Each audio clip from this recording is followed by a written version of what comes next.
Welcome to మన TV. ముందుగా headlines చూద్దాం. దేవుడి జోలికెళ్తే ఏమవుతుందో జగన్ ఎన్నికల్లో చూశారన్న లోకేష్. మనం ఏ మతానికి చెందిన అన్ని మతాలను గౌరవించాలని హితవు. రెడ్ బుక్ పని ప్రారంభమైంది. తప్పు చేసిన వారిని వదలబోమని వారిని.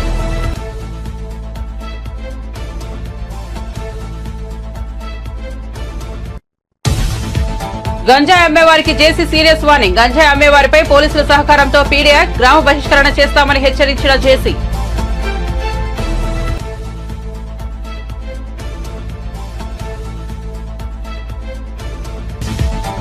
సిరిసిల్ల ప్రజలు నేతన్నల మీద పగ తీర్చుకుంటున్నారన్న కేటీఆర్. కాంగ్రెస్ హయాంలో నేతన్నల ఆత్మహత్యలు జరిగాయని విమర్శ. కాంగ్రెస్ నిర్ణయంతో ఆడబిడ్డలకు బతుకమ్మ చీరలో బంద్ అయ్యాయని విమర్శ.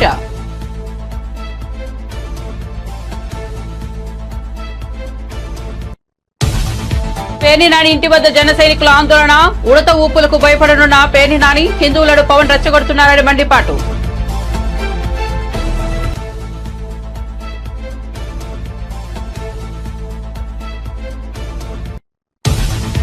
సికింద్రాబాద్ నుంచి తిరుపతి వరకు రైల్లో ప్రయాణం చేసిన మాధవీలత భజనతో మారుమోగిన వందే భారత్ రైల్. మాధవీలత అనుచరులతో నిండిపోయిన ఓ కంపార్ట్మెంట్.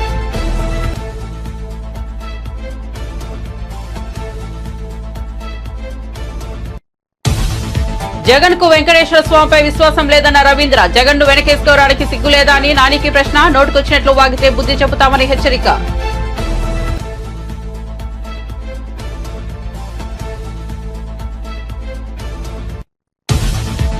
లడ్డూ ప్రసాదం అపవిత్రంపై హిందువులంతా బాధపడుతున్నారన్న రాజాసింగ్. హిందువులంతా తిడుతున్నారని కనిపిస్తే చంపేస్తారని వ్యాఖ్య. పవన్ కళ్యాణ్ చెప్పినట్లు సనాతన ధర్మ రక్షణకు హిందూ బోర్డు అవసరమన్న రాజాసింగ్.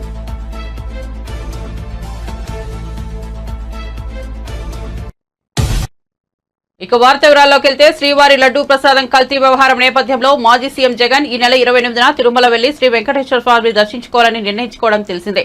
అయితే జగన్ తన తిరుమల పర్యటన సందర్భంగా ఆలయంలో డిక్లరేషన్ ఇస్తే బాగుంటుందని ఏపీ మంత్రి నారా లోకేష్ సూచించారు. మనం ఏ మతానికి చెందిన వారమైనా అన్ని మతాలను గౌరవించాలని హితవు పలికారు. తాము చర్చి మసీదులకు వెళ్లినప్పుడు వారి మత విశ్వాసాలకు అనుగుణంగా నడుచుకుంటామని స్పష్టం చేశారు. జగన్ దేవుడి జోలికి వెళ్తే ఏమైందో గత ఎన్నికల్లో మీరంతా చూశారని లోకేష్ వ్యాఖ్యానించారు. శ్రీకాకుళంలో ఓ పాఠశాల పరిశీలన అనంతరం లోకేష్ మీడియాతో మాట్లాడారు.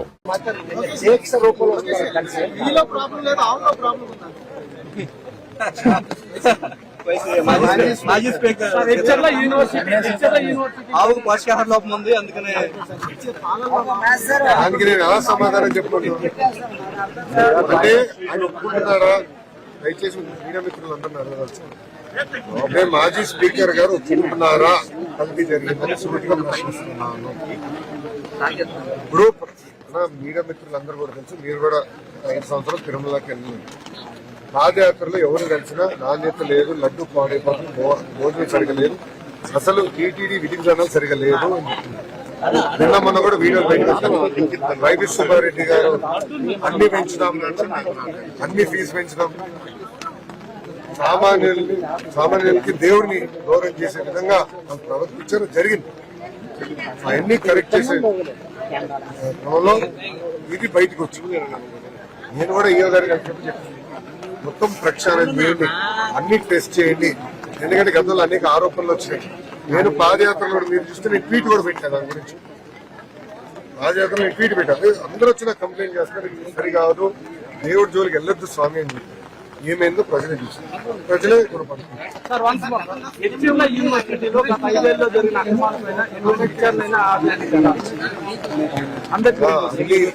అన్ని యూనివర్సిటీల్లో వైకాపా పార్టీకి చెందిన రాజకీయ నాయకుల్ని వైస్ ఛాన్సలర్ గా నియమిస్తాం. చాలా చాలా బాగా.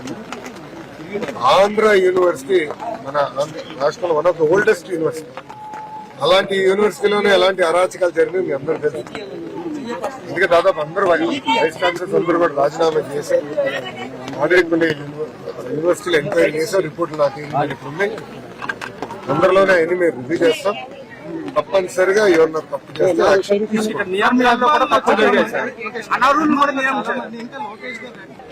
రెడ్ బుక్ లో ఏం రాసిన ఏం చెప్పాను, పబ్లిక్ మీటింగ్ లో ఏం చెప్పాను, ఏ అధికారులు వైకాపా నాయకులు అయితే చట్టాన్ని ఉల్లంఘించి కార్యకర్తలు ప్రజలు ఇబ్బంది పెట్టారో వాళ్ళు నేను వదిలిపెట్టాను అని చెప్పాను. ఈరోజు ఒక విచిత్రమైన ఇన్సిడెంట్ జరిగింది.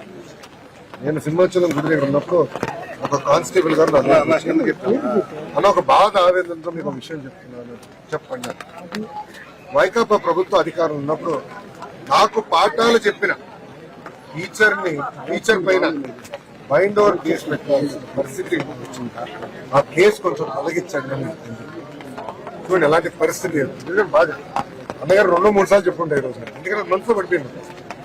అంటే ఒక పోలీస్ కానిస్టేబుల్ ఎంత బాధపడుతున్నారో ఉదాహరణ పోస్టింగ్స్ వచ్చి చాలా క్లారిటీగా పార్టీ మొత్తం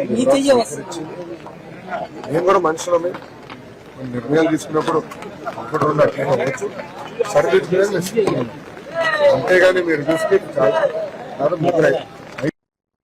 రాజకీయంగా తన మీద ఉన్న కోపంతో రాజన్న సిరిసిల్ల ప్రజల మీద నేతన్నల మీద పగ తీర్చుకుంటున్నారని ముఖ్యమంత్రి రేవంత్ రెడ్డిపై బీఆర్ఎస్ వర్కింగ్ ప్రెసిడెంట్ కేటీఆర్ ఆగ్రహం వ్యక్తం చేశారు.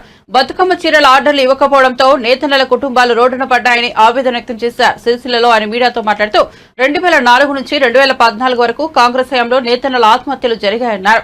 కాంగ్రెస్ ప్రభుత్వం ఉన్నప్పుడే తమ పార్టీ తరపున 50 లక్షలు పద్మశాలి ట్రస్టుకు ఇచ్చి సిరిసిల్లను ఆదుకున్నట్లు చెప్పారు. బీఆర్ఎస్ అధికారంలోకి వచ్చాక నేతన్నల కుటుంబాలకు అండగా నిలిచామన్నారు. కేసీఆర్ నేతన్నలకు ఉపాధి కల్పించి వారి కడుపు నింపారన్నారు. స్కూల్ యూనిఫామ్స్ తో పాటు కేసీఆర్ కిట్లోని రంజాన్ తోఫా, క్రిస్మస్ కానుకకు ఇచ్చే చీరలను సిరిసిల్లలో తయారు చేయించినట్లు చెప్పారు. కాంగ్రెస్ ప్రభుత్వం దివాలాకోరు నిర్ణయం వల్ల రాష్ట్రంలోని 1 కోటి మందికి పైగా ఆడబిడ్డలకు బతుకమ్మ చీరలు బంద్ అయ్యాయని మండిపడ్డారు. బతుకమ్మ చీరల పంపిణీ పథకం వెనుక ఉన్న ఉద్దేశం, ఆలోచనపై ఈ సీఎంను ప్రభుత్వానికి కనీస అవగాహన లేదని విమర్శించారు. నేతన్నల సమస్యలపై అసెంబ్లీలో చెప్పే ప్రయత్నం చేశానన్నారు. తన మీద రాజకీయ కక్ష ఉంటే తన మీదే తీర్చుకోవాలని, కానీ నేతలను ఇబ్బంది పెట్టవద్దని కోరారు. ఇది దివాలాకోరు పనికిమాలిన ప్రభుత్వం అని ధ్వజమెత్తారు. ఈ ప్రభుత్వం ఎంత మూర్ఖపు ప్రభుత్వం అంటే కనీస అవగాహన లేదు, నేర్చుకోవాలి అనే జిజ్ఞాస లేదు, అసలు సిరిసిల్లలోని స్థితిగతులేందో కనీస సోయి లేదు. ఎంత దివాలాకోరు రాజకీయం, ఎంత పనికిమాలిన ప్రభుత్వం ఇది కాంగ్రెస్ ప్రభుత్వం అంటే. గతంలో వీళ్ళ ప్రభుత్వం ఉన్నప్పుడే సిరిసిల్లను ఆత్మహత్యల బాటను పట్టించింది. 2004 నుంచి 2014 వరకు ఈ దివాలాకోరు కాంగ్రెస్ పార్టీ ప్రభుత్వం ఉన్నప్పుడే సిరిసిల్లలో శరపరంపరగా ఆత్మహత్యలు జరిగినాయి. ఒకటే వారంలో ఆనాడు 8-9 మంది నేతన్నలు బలవన్మరణం పాలై రోడ్ల మీద పడే పరిస్థితి ఆ కుటుంబాలుంటే, ఆనాడు ఇక్కడ పార్లమెంట్ సభ్యుడిగా పెద్దలు కేసీఆర్ గారు చెలించిపోయి ఆనాడున్న కాంగ్రెస్ ప్రభుత్వం స్పందించకపోతే ఒక 50 లక్షల రూపాయలు మా పార్టీ నుంచి తీసుకొచ్చి ఇక్కడ ఉండే పద్మశాలి ట్రస్ట్కు అప్పచెప్పి మీరన్నా కాపాడండి, తెలంగాణ వస్తుంది, వచ్చినాక మేము తప్పకుండా ఆదుకుంటాం సిరిసిల్లను, ఇక్కడున్న నేతన్నలను అని చెప్పి స్పష్టంగా చెప్పడం జరిగింది. ఆనాడు పెద్దలు కేసీఆర్ గారు ఇచ్చిన ట్రస్ట్ ద్వారా ఇచ్చిన 50 లక్షల రూపాయల ద్వారా ఇక్కడ పెద్దలు వంగరి నరసయ్య గారు కానీ ఇతర పెద్దలు కానీ ఒక 2000 కుటుంబాలకు సూక్ష్మ రుణాలు ఇచ్చి వడ్డీ లేకుండా ఎంతో కొంత ఆదుకునే ప్రయత్నం చేసినాం. ఆ తర్వాత తెలంగాణ రాష్ట్రం ఏర్పడ్డ తర్వాత కేసీఆర్ గారు స్వయంగా ముఖ్యమంత్రిగా సిరిసిల్లకు సంబంధించిన వ్యాపారవేత్తలను పిలిచి వారికి భోజనం పెట్టి వారితో సమావేశమై అడిగిన ఒకే ఒక్క ప్రశ్న, ఏం చేస్తే సిరిసిల్లలో ఉండే నేతన్నలకు ఇలా 7-8 రూపాయలు వస్తున్నది నెలకు, దాన్ని డబల్ చేయాలంటే 16,000, 20,000, 25,000 చేయాలంటే ఏం చేయాలి నేను అని అడిగితే వాళ్ళందరూ సేట్లందరూ కొద్దిసేపు ఒకరి ముఖం ఒకరు చూసుకొని ఒకటే మాట చెప్పింది, సార్ మీరు మాకు పని కల్పించండి, పని కల్పిస్తే మేము కార్మికులకు పని కల్పిస్తామన్నారు.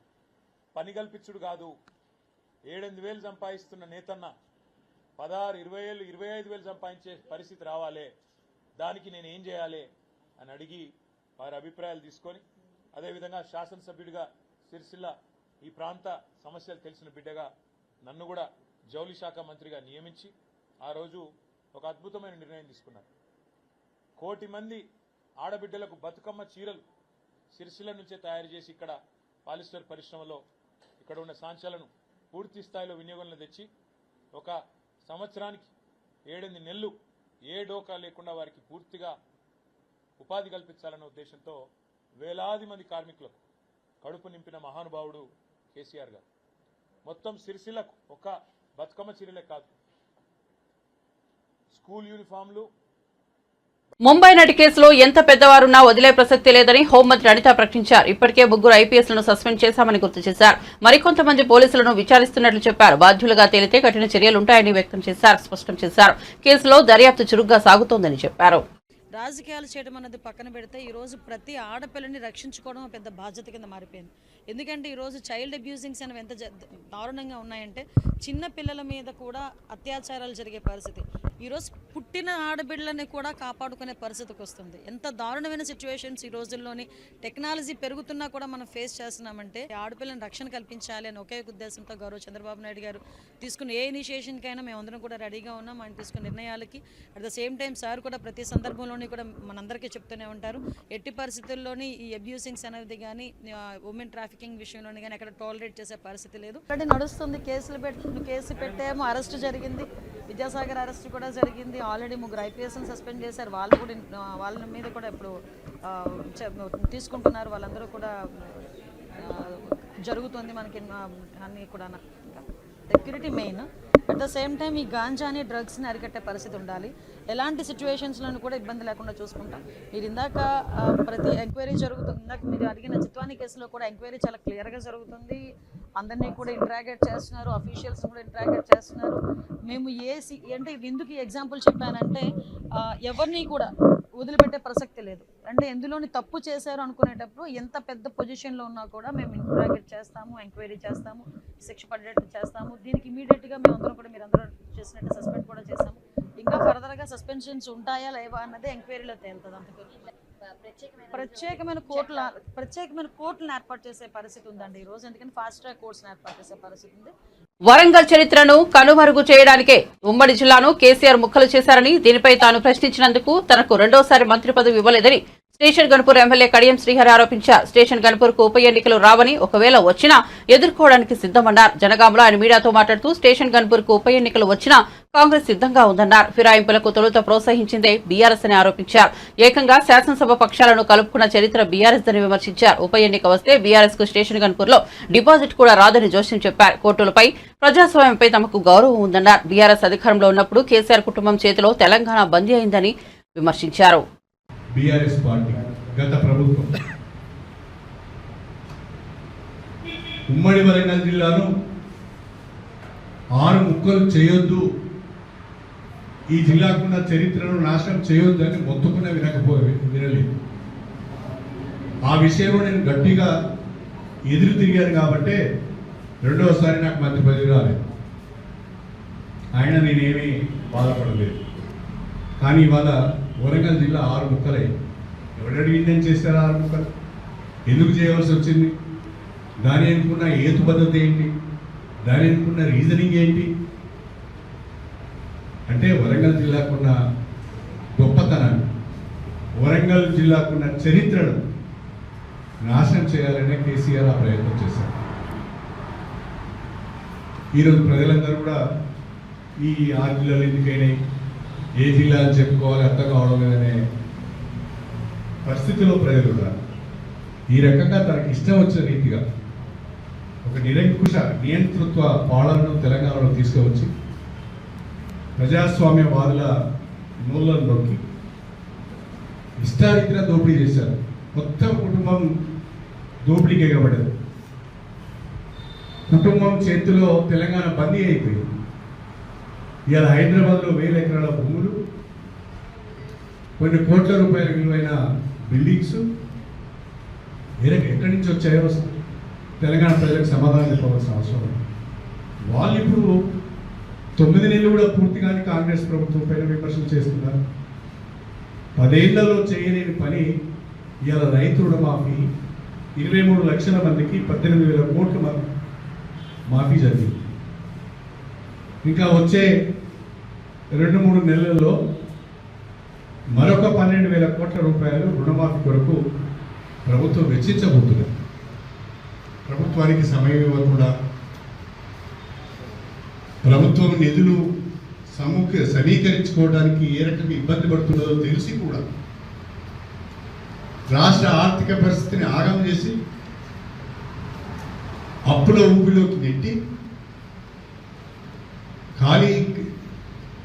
ఖాళీ ఖజానాను అప్పచెప్పి ఇవాళ మేమేదో బ్రహ్మాండంగా పూర్తి చేసేసామని మాట్లాడుతున్నారు. అదేవిధంగా సిగ్గు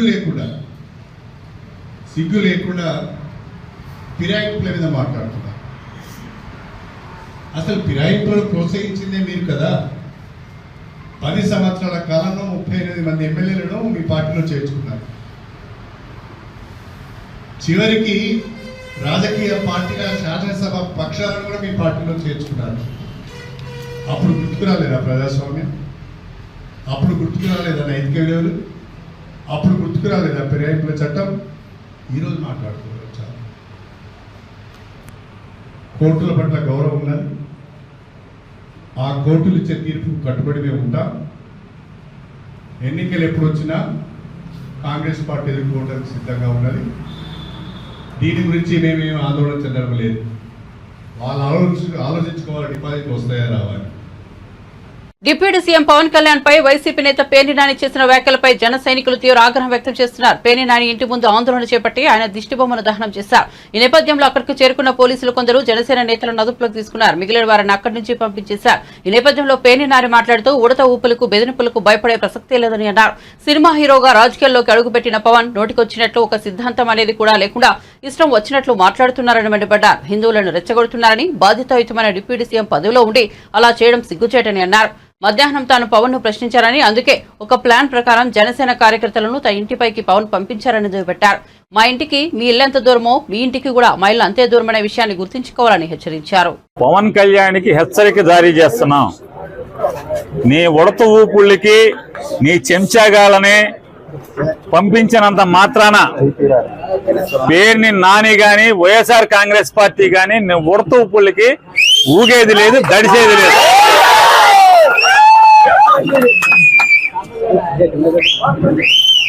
రాజకీయాల్లోకి సినిమా నటుడై 4 డాన్స్లు వేసి నువ్వు వచ్చి నీ ఇష్టానుసారం ఎవరిని పడితే వాళ్ళని నోటుకొచ్చినట్టు మాట్లాడచ్చు.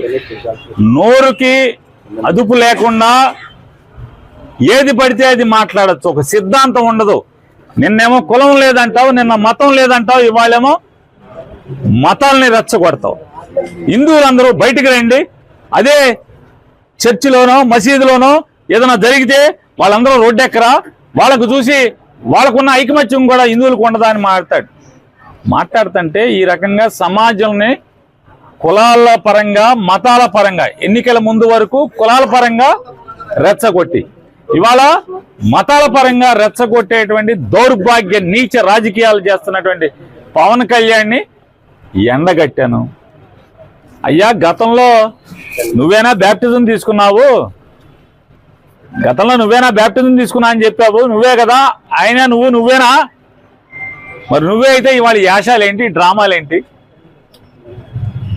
అంతకుముందు యాశాలేంటి, అంతకుముందు భాష ఏంటి, అంతకుముందు డ్రామాలేంటి? ఇవాళ ఒక బాధ్యతాయుతమైనటువంటి ఉప ముఖ్యమంత్రి పదవిలో ప్రభుత్వంలో ఉండి బాధ్యత లేకుండా ప్రవర్తించటం ఇది సిగ్గుమాలినతనం కాదా అని నేను ప్రశ్నిస్తే, నిన్న మధ్యాహ్నం నేను ప్రశ్నిస్తే ఆర్గనైజ్ చేసుకుని సిగ్గు లేకుండా ఒక 50 మందిని పోగేసి తాగిచ్చి మా సందు మొదట్లోకి వచ్చి 4 కేకలు వేస్తే దడుస్తారా అంట? ఆగుతారా? గుడివాడ వెళ్తే కారు మీద వాళ్ళు అయితే మీ ఇంటికి మా ఇల్లు ఎంత దూరమో మా ఇంటికి మీ ఇల్లు అంతే కూడా దూరం అనేది గుర్తుపెట్టుకో.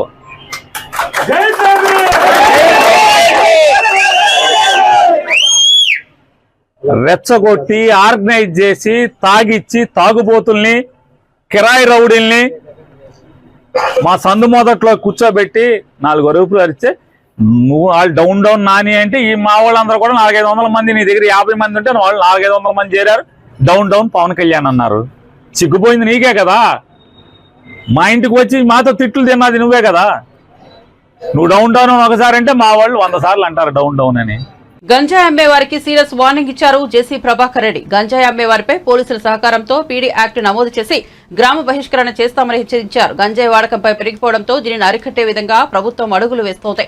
ఇప్పటికే చాలా మంది ప్రముఖులు గంజాయిపై వీడియోలు విడుదల చేస్తున్నారు. ఇప్పుడు గంజాయిపై ఓ వీడియో రిలీజ్ చేశారు తాడిపత్రి మున్సిపల్ చైర్మన్ జేసీ ప్రభాకర్ రెడ్డి. తాడిపత్రిలో గంజాయి అమ్మకం ఎక్కువైందని ఆవేదన వ్యక్తం చేసిన ఆయన పార్టీలకు అతీతంగా ఈ పరిణామాలను ఖండించాలని పిలుపునిచ్చారు. గంజాయి వాడకం వల్ల తాడిపత్రి చెడిపోతోందన్నారు. గతంలో పంజాబ్ దేశంలో నెంబర్ 1 గా ఉండేది. రాజకీయ నాయకులు గంజాయిని కూకటి వేలతో తొలగిస్తామని చెప్పినా కింది స్థాయిలో కష్టంగా ఉందన్నారు. గంజాయి వల్ల ఆరోగ్యం చెడిపోతుంది. తాడిపత్రి ప్రజలందరూ కలిసి గంజాయిని అరికట్టాలని పిలుపునిచ్చారు. ఇక గంజాయి అమ్మేవారిపై కఠిన చర్యలు తీసుకుంటాం. పోలీసుల సహకారంతో పీడీ యాక్ట్ నమోదు చేసి గ్రామ బహిష్కరణ చేస్తామని హెచ్చరించారు. తెలుగుదేశం పార్టీ నేత Tadipatri municipal chairman JP Prabhakar Reddy. మన ఊరు చెడిపోయేదానికి ఆస్కారం. మీకు తెలుసో తెలియదో, పంజాబ్లో ఏమైంది? ఒకప్పుడు నంబర్ 1 స్టేట్,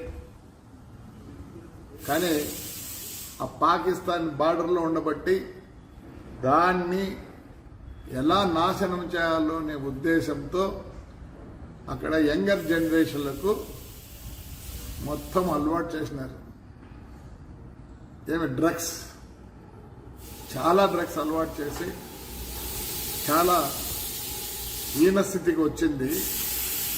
అలాంటిది మరి దాన్ని రెక్టిఫై చేయడానికి చాలా కష్టంగా ఉంది. ఈరోజు కూడా చాలా సినిమాలు వచ్చాయి. ఉడతా పంజాబ్ అని వచ్చింది.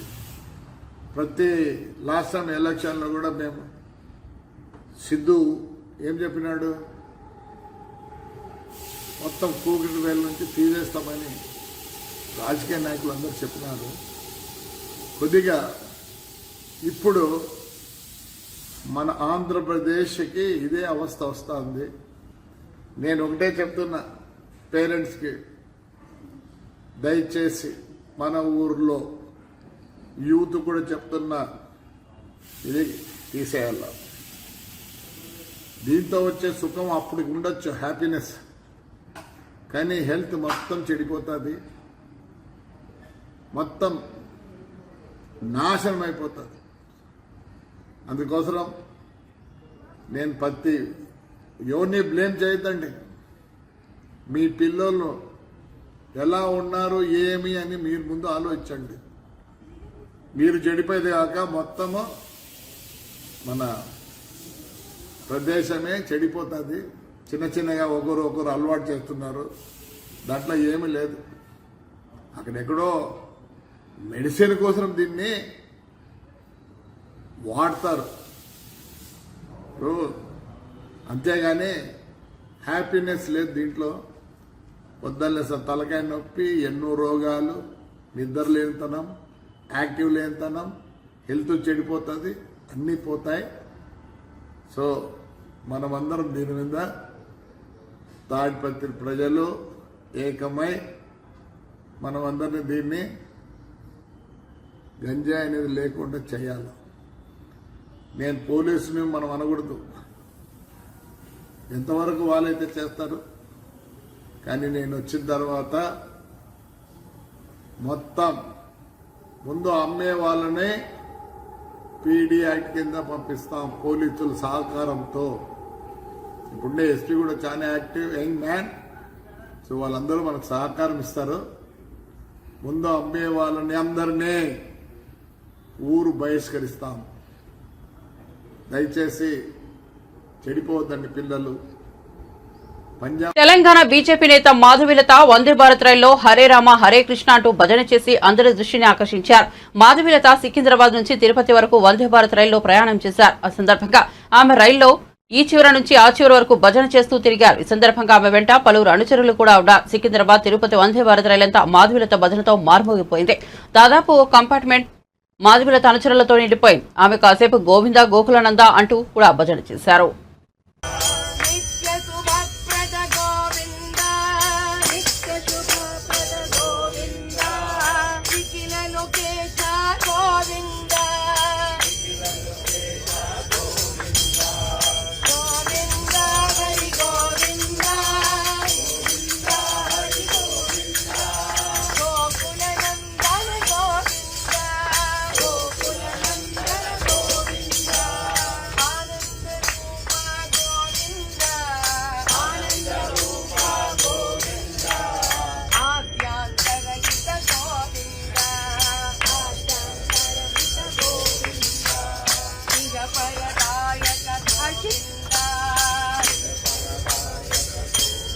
వైసీపీ నేత మాజీ మంత్రి పేర్నినానిపై ఏపీ మంత్రి కొల్లు రవీంద్ర తీవ్రస్థాయిలో విరుచుకుపడ్డారు. తిరుమల లడ్డూ వ్యవహారంపై పేర్నినాని చేసిన వ్యాఖ్యలపై కొల్లు రవీంద్ర మాట్లాడుతూ రవాణా శాఖ మంత్రిగా పనిచేసినప్పటికీ బందరు బస్టాండును అభివృద్ధి చేయలేదని ఇప్పుడు లడ్డు అంశంలో పిచ్చి పిచ్చిగా వాగుతున్నారని మండిపడ్డారు. నోరు అదుపులో పెట్టుకోకపోతే పళ్లు రాలిపోతాయని హెచ్చరించారు. మీ అధినేత జగన్ కు కలియుగ దైవం వెంకటేశ్వర స్వామిపై విశ్వాసం లేదు. అలాంటి వ్యక్తిని వెనకేసుకురావడానికి నీకు సిగ్గులేదా అని ప్రశ్నించారు. వెంకటేశ్వర స్వామిపై నమ్మకం ఉంటే స్వామివారికి 5 ఏళ్లలో ఒక్కసారైనా సతీ సమేతంగా పట్టు వస్త్రాలను సమర్పించారా అని నిలదీశారు. మన గుడివాడలో నిన్ను జనాలు కొట్టినా సిగ్గురాలేదా అని ఎద్దేవా చేశారు. ఈసారి బందరు ప్రజలు నిన్ను తరిమి కొడతారని చెప్పారు. ఇంకోసారి నోటుకొచ్చినట్లు వాగితే నోరు మూసుకునేలా బుద్ధి చెబుతానని హెచ్చరించారు. ఇవాళ వాళ్ళు ఏదో పిచ్చి పిచ్చి వాగుడు ప్రాలాపనలు మాట్లాడుతున్నారు. నిన్నటి వరకు ఎక్కడ దాక్కున్నారో తెలియదు. నిన్నొచ్చి జిల్లా గురించి మాట్లాడుతున్నారు, లేకపోతే రాష్ట్రం గురించి మాట్లాడుతున్నారు. ఇవాళ మీరు జిల్లాకి మీరు ఏం చేశారు? మీకు ఏ అర్హత ఉంది? మీరు అసలు మనుషులేనా? ఇవాళ జిల్లాని గౌరవ ముఖ్యమంత్రి గారు మొన్న వరదలు వస్తే 11 రోజులు విజయవాడలో ఉండి సాధారణ స్థితి తీసుకొచ్చి ప్రతి ఒక్కరు కూడా 100% సాటిస్ఫాక్షన్ లెవెల్స్ తీసుకొచ్చినటువంటి ఘనత చంద్రబాబు నాయుడు గారు. నష్టపరిహారం గతంలో ఎప్పుడు ఏమన్నంత నష్టపరిహారం ఇచ్చింది ఘనత చంద్రబాబు నాయుడు గారిది.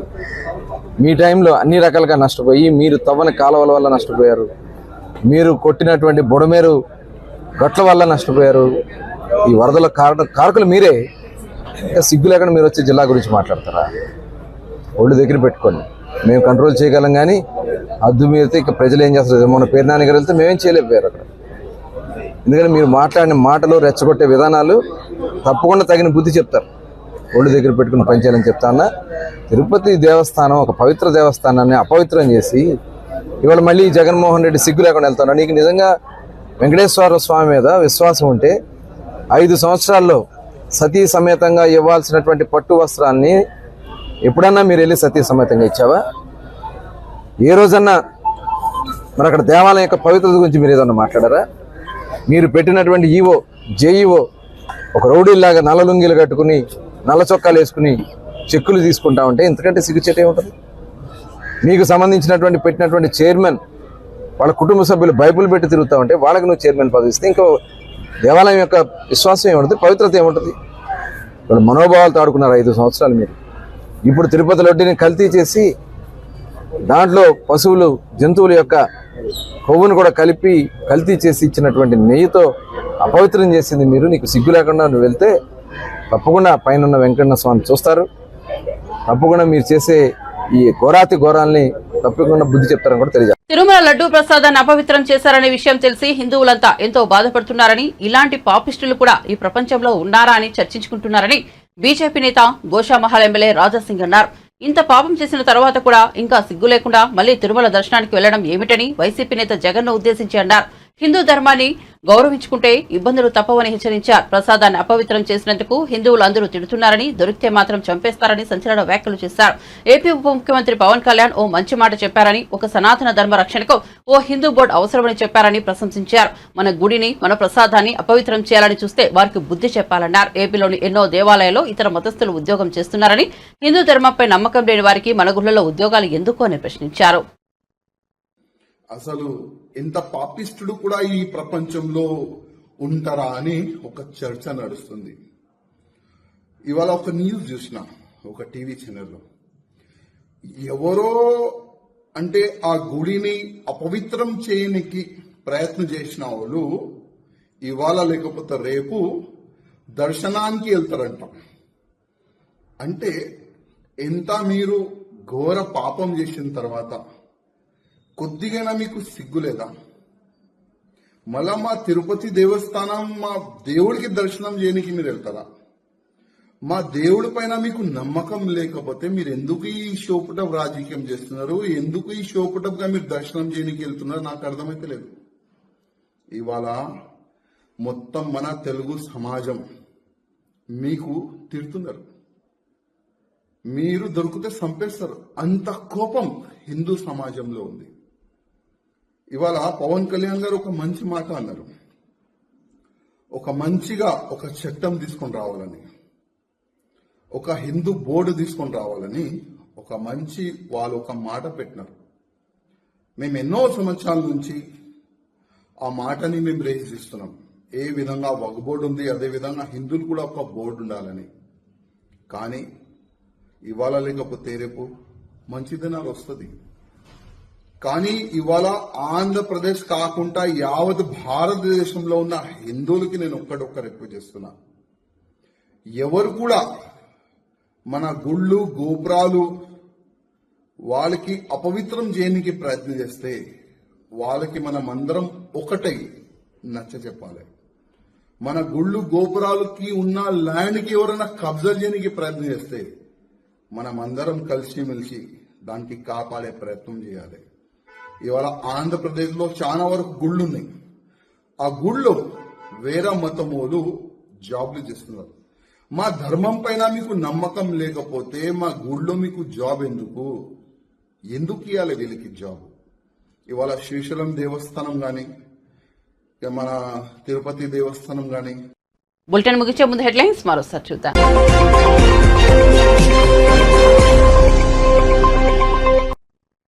Welcome to DH news. బులెటిన్ల ముందుగా హెడ్లైన్స్ చూద్దాం. దేవుడి జోలికెళ్తే ఏమవుతుందో జగన్ ఎన్నికల్లో చూశారన్న లోకేష్. మనం ఏ మతానికి చెందిన అన్ని మతాలను గౌరవించాలని హితవు. రెడ్ బుక్ పని ప్రారంభమైంది. తప్పు చేసిన వారిని వదలబోమని వారిని.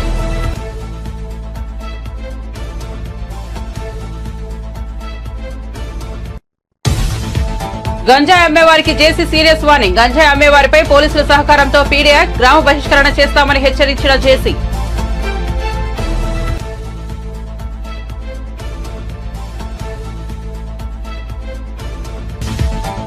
సిరిసిల్ల ప్రజలు నేతన్నల మీద పగ తీర్చుకుంటున్నారన్న కేటీఆర్. కాంగ్రెస్ హయాంలో నేతన్నల ఆత్మహత్యలు జరిగాయని విమర్శ. కాంగ్రెస్ నిర్ణయంతో ఆడబిడ్డలకు బతుకమ్మ చీరలో బంద్ అయ్యాయని విమర్శ.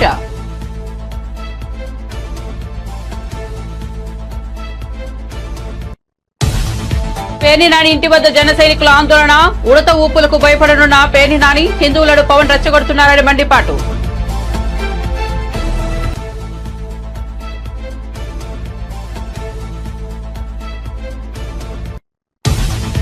సికింద్రాబాద్ నుంచి తిరుపతి వరకు రైల్లో ప్రయాణం చేసిన మాధవీలత భజనతో మారుమోగిన వందే భారత్ రైల్. మాధవీలత అనుచరులతో నిండిపోయిన ఓ కంపార్ట్మెంట్.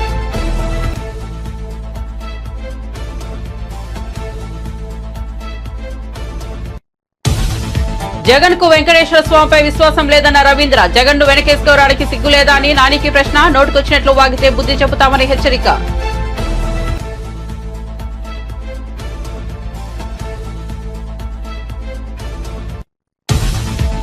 లడ్డూ ప్రసాదం అపవిత్రంపై హిందువులంతా బాధపడుతున్నారన్న రాజాసింగ్. హిందువులంతా తిడుతున్నారని కనిపిస్తే చంపేస్తారని వ్యాఖ్య. పవన్ కళ్యాణ్ చెప్పినట్లు సనాతన ధర్మ రక్షణకు హిందూ బోర్డు అవసరమన్న రాజాసింగ్.